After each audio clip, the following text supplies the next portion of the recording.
Tudo bem, André Mendonça assumindo, enfim, esse cargo tão importante. E pela primeira vez que eu me lembre, Fred Rodrigues, houve uma demora muito grande, o Alcolumbre patinando, valorizando, atrapalhando.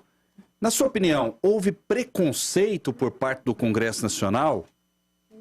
Olha, por parte do Congresso Nacional houve sim um preconceito político. A gente tem que lembrar que o PT não teve nenhuma dificuldade em indicar, se eu não me engano, foram 10 ou 11 ministros indicados pelo PT, né? Obviamente, aqueles que foram sendo retirados e indicados outros no local, em torno de 10 ou 11 ministros.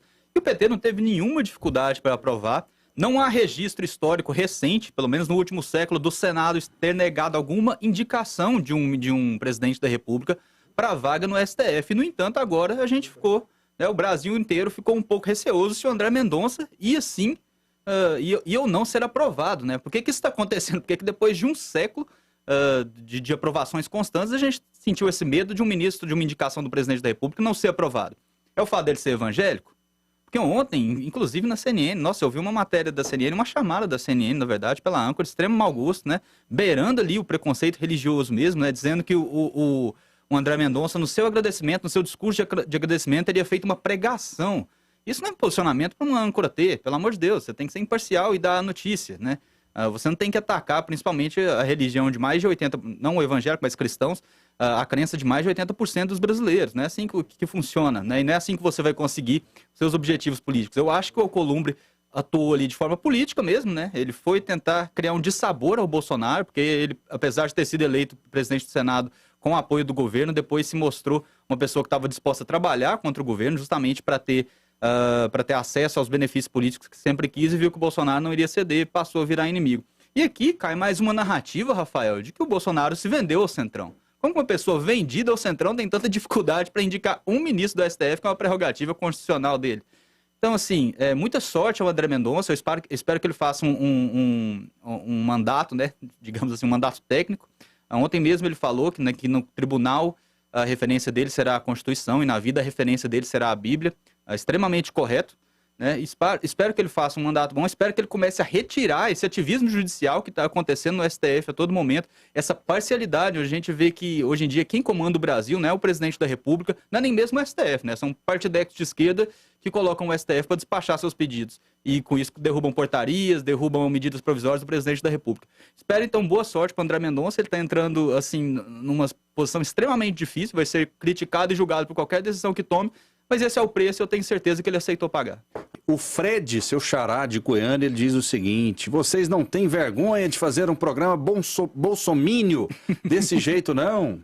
Todos os dias essas coisas, protegendo o presidente.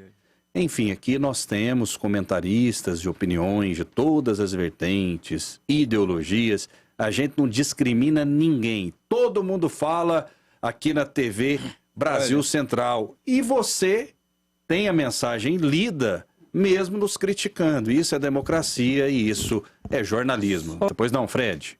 Eu quero discordar um pouquinho do ouvinte, do meu xará, né? Na verdade, eu não acho que seja um programa bolsominion. O que ele está assistindo é um programa imparcial, um programa onde as pessoas analisam os fatos antes de debater e antes de emitir sua opinião. Um negócio que ele está tão acostumado com a contaminação ideológica que ocorre em 99% da mídia, que quando ele assiste um programa imparcial, ele acredita que realmente o programa está sendo puxado do lado do Bolsonaro. Eu sou sim um apoiador do governo, mas já sentei várias vezes nessa mesa aqui com pessoas que não são, com pessoas que me criticavam, que me desafiavam, que mostravam que o conteúdo desse programa aqui é sim imparcial. Inclusive, vou discordar um pouquinho do meu amigo Daniel agora aqui, onde ele disse que foi o presidente que teria puxado essa certa animosidade. O Daniel não usou essa palavra animosidade, vamos ser justos com ele aqui. Mas realmente foi o presidente que disse isso. Eu preciso indicar agora, eu quero indicar um ministro terrivelmente evangélico, e as pessoas utilizaram isso como se fosse um sentido pejorativo.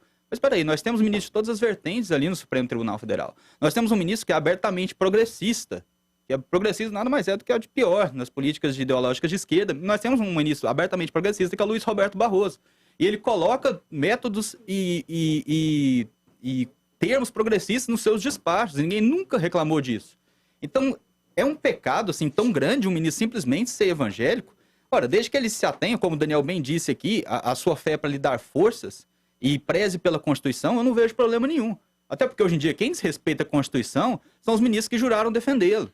defendê-la. Quem não se lembra lá na sabatina do Alexandre de Moraes, onde ele disse que defenderia a liberdade de expressão, disse que homens públicos que saíssem, que dessem a cara para mostrar, deveriam aguentar chacotes, deveriam aguentar paródias da sua figura pública, e hoje em dia ele preside um inquérito ilegal inconstitucional que coloca na cadeia os desafetos dele do STF.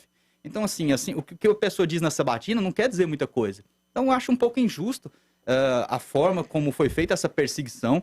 Não estou falando aqui do Daniel, mas eu falo da mídia em geral. A perseguição que foi feita contra o ministro André Mendonça, simplesmente por ele ser evangélico. Houve sim um preconceito, não foi um preconceito velado, foi um preconceito descarado e ostensivo.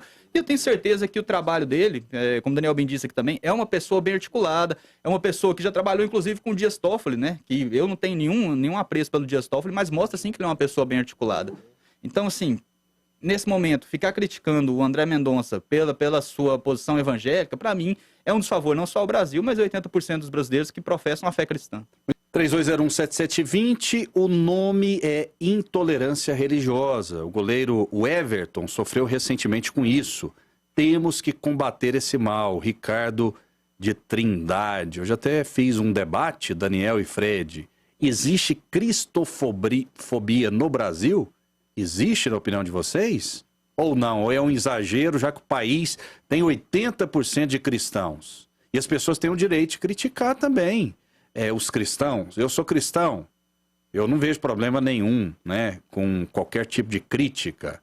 O que vocês acham? Existe cristofobia no Brasil? Olha, eu acho que depende de onde você olha, né? Hoje em dia a gente vê que a inclusividade, mais uma vez, o Dovid vai falar que eu odeio a esquerda, mas é verdade. A inclusividade que a esquerda propõe através das militâncias nada mais é do que excluir a maioria. Essa é a inclusividade da esquerda hoje.